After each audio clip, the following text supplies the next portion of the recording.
कामचोर बहू।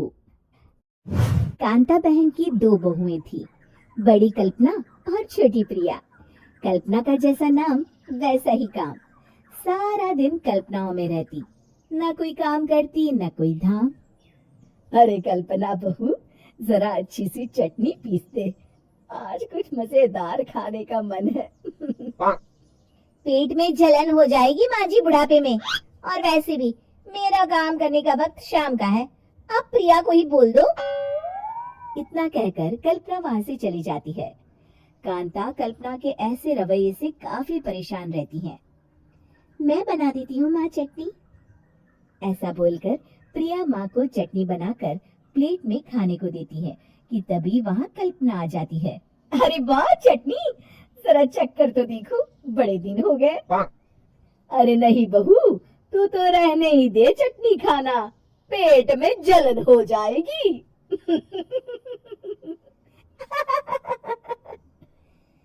इतना कहकर कांता और प्रिया दोनों हंसने लगते हैं। कल्पना सारा दिन या तो मोबाइल में यूट्यूब देखती या फिर सोती रहती। उसका कमरा भी बिखरा और गंदा रहता। एक दिन कल्पना का पति अशोक उससे कहता है, अरे कल्पना, जानवर भी उस जगह को साफ कर लेता है जहाँ वो बैठता है, तुम तो इंसान हो, कैसे इतने गंदे कमरे में रह लेती हो? देखो सारा सामान यहाँ वहाँ बिखरा पड़ा है। ज्यादा अपनी माँ का बोल ना बोलो। हाँ, कमरा तुम्हारा भी तो है, गंदा लग रहा है तो साफ कर लो। पता नहीं तुम्हारे साथ मैं कैसे जिंदगी बिताऊंगा। इतना कहकर अशोक वहां से चला जाता है। कल्पना बस खाना खाने कमरे से बाहर आती और फिर से कमरे में चली जाती। इससे कांता बहन काफी परेशान रहती। एक दिन प्रिया कांता से कहती है, माँ, मैं सारा दिन काम करके थक जाती हूँ, आप कल्पना दीदी से कहिए ना कि सुबह और शाम का काम बांट ले, मैं तो अब सिर्फ एक वक्त का ही काम करूंगी। हाँ। अरे तो वो भी ना करना, एक बहू तो कामचोर थी ही, दूसरी भी आ गई काम ना करने के बहाने लेकर। तभी वहाँ प्रिया का पति रमेश आ जाता है।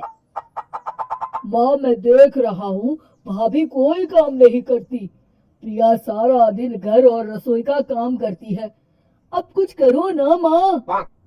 कांता मन में कुछ सोचती है और कल्पना के पास जाती है।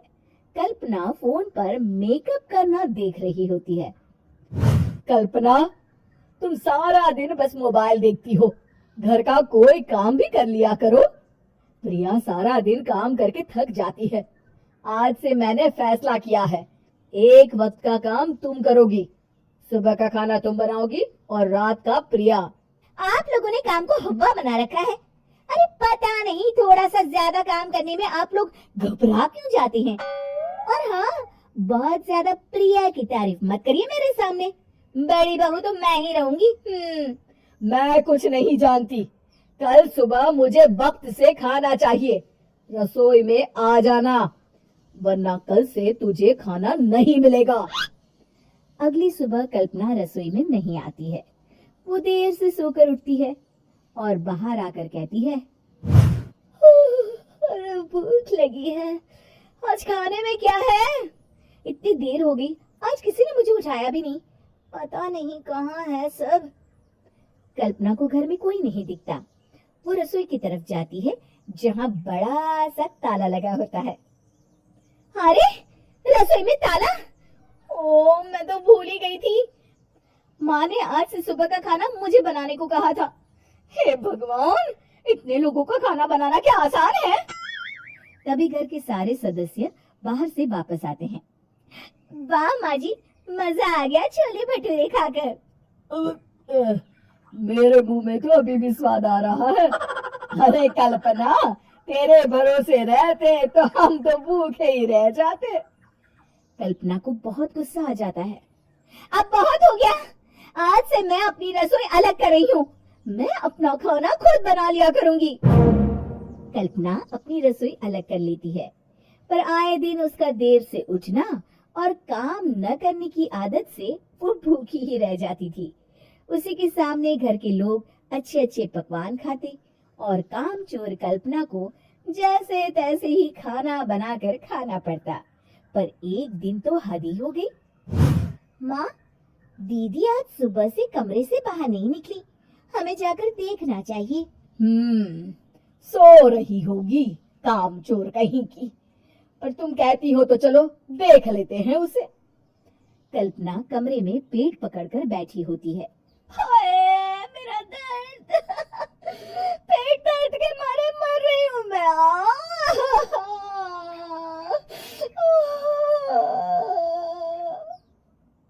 अरे दीदी, क्या हुआ? पेट में दर्द क्यों हो रहा है? डॉक्टर को दिखाया आपने? माँ, कल्पना खड़ी होती है और माँ जी के पास आती है। मुझे माफ कर दीजिए, अब से मैं सारे काम में मदद करूंगी, कभी आलस और काम चोरी नहीं करूंगी। हाँ हाँ, वो तो ठीक है, लेकिन अचानक क्या हो गया जो तू काम करने को तैयार हो गई? कामचोर कल्पना। माँ, लगातार बासी और उल्टा पुल्टा खाना खाने के कारण मेरे पेट में इन्फेक्शन हो गया है। काम ना करना पड़े इसलिए मैं 2 दिन का खाना एक दिन ही बना लेती थी। बासी और खराब खाना खाने के कारण लेने के देने पड़ गए। पेट में दर्द हो रहा है। चलो अच्छा हुआ, देर आए दुरुस्त आए। रजनी को बचपन से ही पेंटिंग का बहुत शौक था। वो हमेशा से ही पेंटर बनना चाहती थी, पर उसके माँ और पिताजी ने उसको कभी भी इस चीज के लिए सपोर्ट नहीं किया और उसकी शादी नीरव से हो गई। नीरव रजनी को बहुत प्यार करता था, पर रजनी हमेशा चुपचाप ही रहती। वो इस शादी से खुश नहीं थी। वो ये शादी नहीं करना चाहती थी। उसे तो हमेशा से पेंटर जो बनना था। अपने इस सपने को वो नहीं पूरा कर पाई, इसलिए वो हमेशा उदास रहती थी। रजनी, बहुत ही बढ़िया फिल्म लगी है, कल देखने चले? नहीं जी, कल मुझे बहुत काम है, मैं नहीं जा पाऊंगी। अच्छा तो कोई बात नहीं, संडे को चलते हैं। देखिए, मुझे फिल्म देखना पसंद नहीं है, आपको जाना है तो चले जाइए। नीरव को मना करके रजनी वहां से चली जाती है और अपने बैग को खोलकर उसमें बंद पड़े ब्रश और कलर्स को देखकर रोने लगती है। रजनी, चलो ना कहीं बाहर खाने चलते हैं, कुछ तुम्हारी पसंद का।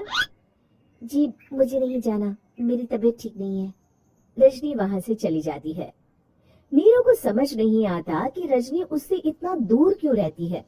वो जब भी उसके साथ वक्त बिताना चाहता है, रजनी कोई ना कोई बहाना बना देती है। एक दिन घर पर कोई नहीं था। रजनी घर का सारा काम जल्दी से खत्म कर लेती है। घर पर अकेले होने के कारण वो सोचती है कि वो आज पेंटिंग करेगी। वो अपने कमरे में जाकर पेंट ब्रशेस और कलर्स निकालकर जैसे ही कलर मिक्स कर रही होती है कि दरवाजे पर बेल बज जाती है। अब कौन आ गया इस वक्त? इतनी मुश्किल से तो मुझे पेंट करने का मौका मिला है।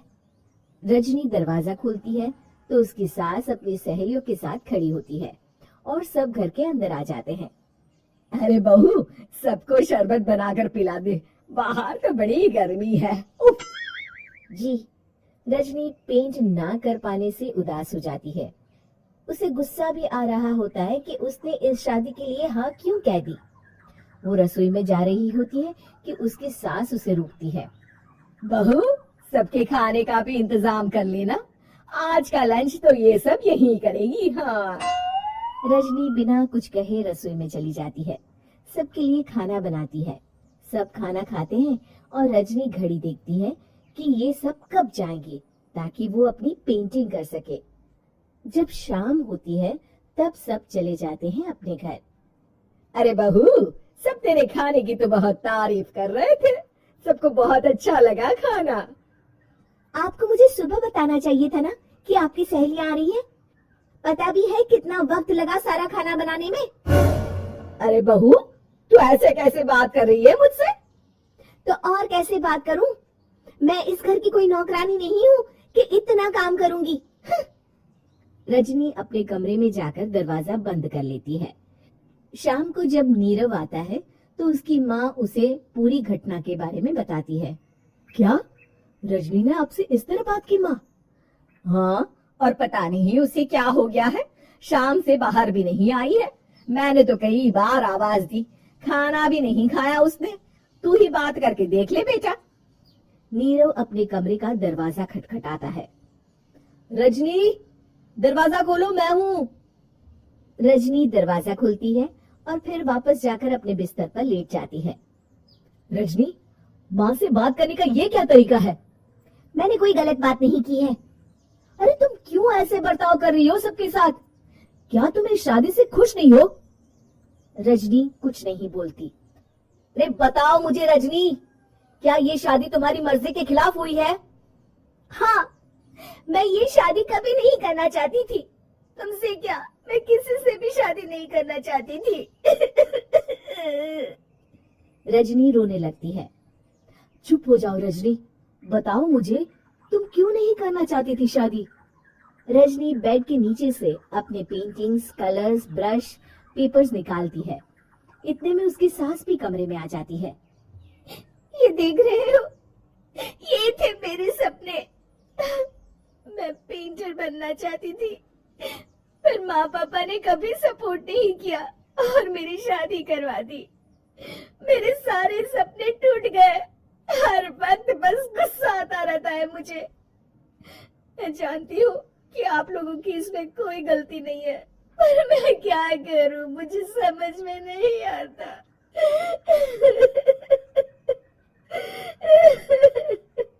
रजनी फूट फूट कर रोने लगती है। मुझे माफ कर दीजिए, आप दोनों के साथ मैं बहुत बुरा बर्ताव कर रही हूँ। अरे रजनी बेटा, चुप हो जाओ तुम। नीरव पानी लेकर आता है। ये लो पानी पियो और शांत हो जाओ। रजनी पानी पीती है और उसकी सास पेंटिंग्स देख रही होती है। अरे नीरव, हमें तो पता ही नहीं था कि हमारी बहू कलाकार है। अरे कितनी अच्छी पेंटिंग्स बनाई है, देखो तो। ये वाली तो मैं अपने कमरे में ले जाऊंगी। आपको ये पेंटिंग्स अच्छी लगी? अच्छी नहीं, बहुत अच्छी लगी। और तुमने हमें बताया क्यों नहीं?